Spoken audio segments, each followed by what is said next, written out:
한국은행이 발표하는 주택가격 전망 지수요. 지금 보시는 것처럼 한국은행의 주택가격 전망은 100을 찍었습니다. 이 100이라는 숫자는요, 앞으로 1년 후에 집값이 상승할 수 있다는 그런 전망을 나타내 주는 지표입니다. 작년 11월까지만 하더라도 61까지 떨어졌었거든요. 이것이 올 6월에 100을 찍었다는 것은요, 앞으로 집값이 올라갈 수 있다는 이야기를 합니다. 2021년에 1월에 보면 130이죠. 2020년 12월에 보면 132잖아요. 거기에 비하면 100은 아직 멀었습니다. 1년 후 집값이 올라간다고 예측을 하는 것이지 현재를 예측하는 것은 아닙니다.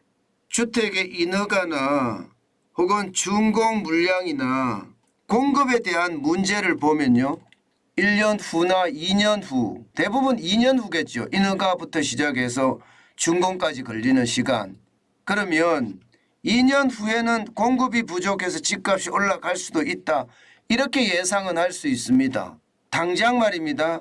지금 집값이 쭉 올라가고 있는 것은요, 아직까지 저는 일시적인 반등이라고 봐야 된다고 봅니다.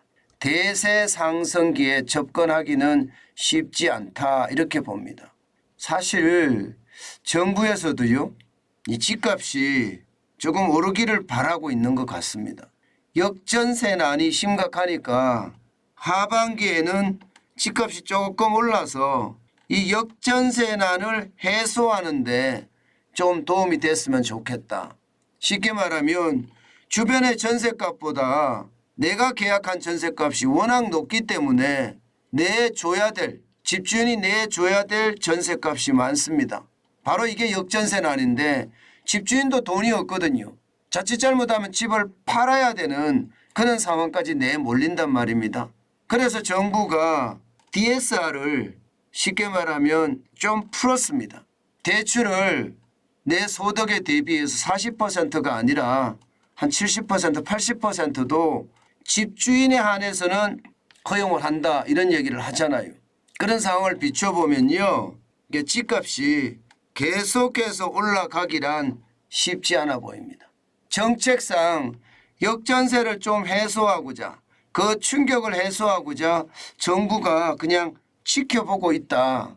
올라가는 것에 대해서도 특별한 대책을 내놓지 않고 있다. 정책적인 차원이라고 저는 보이거든요. 어느 정도 역전세에 대한 어떤 문제가 해결이 됐다고 판단이 되면, 그런데도 집값이 계속 올라간다, 그러면 이제 정부의 정책적인 어떤 상황도 나올 거라고 보거든요.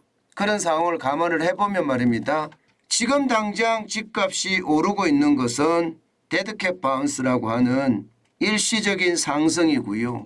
장기적으로도요, 이게 어떻게 될지 장담하기는 좀 이릅니다.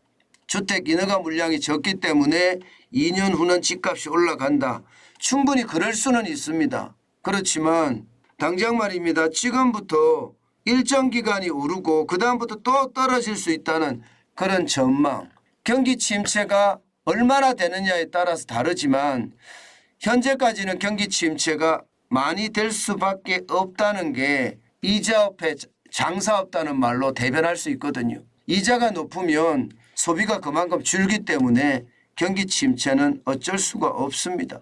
그런 차원을 감안을 해보면 집은 지금 급하게 사는 것은 아니다, 저는 그렇게 생각을 합니다.